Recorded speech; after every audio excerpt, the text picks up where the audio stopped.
Morning లేచేసరికి ఒళ్ళంతా తడిగా ఉంటే కల్లో ఉన్నానేమో అనుకున్నాను. కరెంట్ పోయిందని లేటుగా తెలిసింది. తీరా లేచిన తర్వాత బయటకు చూస్తే అర్థమైంది. బాల్కనీలోని చూసే భయమేసింది నాకు. ఆఫీస్కి ఎలా వెళ్ళాలా అనుకున్నాను. విఎఫ్ఎక్స్ ఎఫెక్ట్లు కూడా భయపడేంత లైటింగ్ ఎఫెక్ట్ ఇచ్చేస్తున్నాడు మన సూర్య పొద్దున్నే. మినిమం ప్రిపరేషన్ లేకపోతే మాడిపోతామని అర్థమైంది. అందుకనే వాటర్తో పాటు ఇవి కూడా తీసుకెళ్తున్నాను.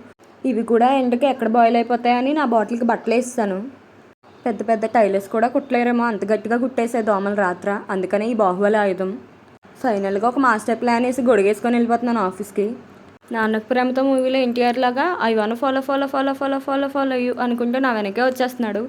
డిగ్రీ చదివిన మన మీదకి 40 డిగ్రీలు ఎండ వేసుకొని మరీ వచ్చేస్తున్నాడు. మొత్తానికి కొంచెం చెమట పట్టింది నాకు. ఇంకా అలానే చెట్ల మధ్యలోని సూర్యతో ఫోటోలు తీసుకుంటూ ఆఫీస్కి వెళ్ళిపోయా. ఈవినింగ్ వచ్చేసరికి ఏదో జెప్టో గిఫ్ట్ అంట. నాకు కాదండో నా ఫ్రెండ్కి వచ్చింది. హోలీ కోసమని ఇచ్చారు. అందులో ఏమున్నాయో చూడాలి. ఈవినింగ్ ఇంకా మా మూన్ మావయ్య వచ్చేసారు. చాలా చల్లగా అయిపోయింది.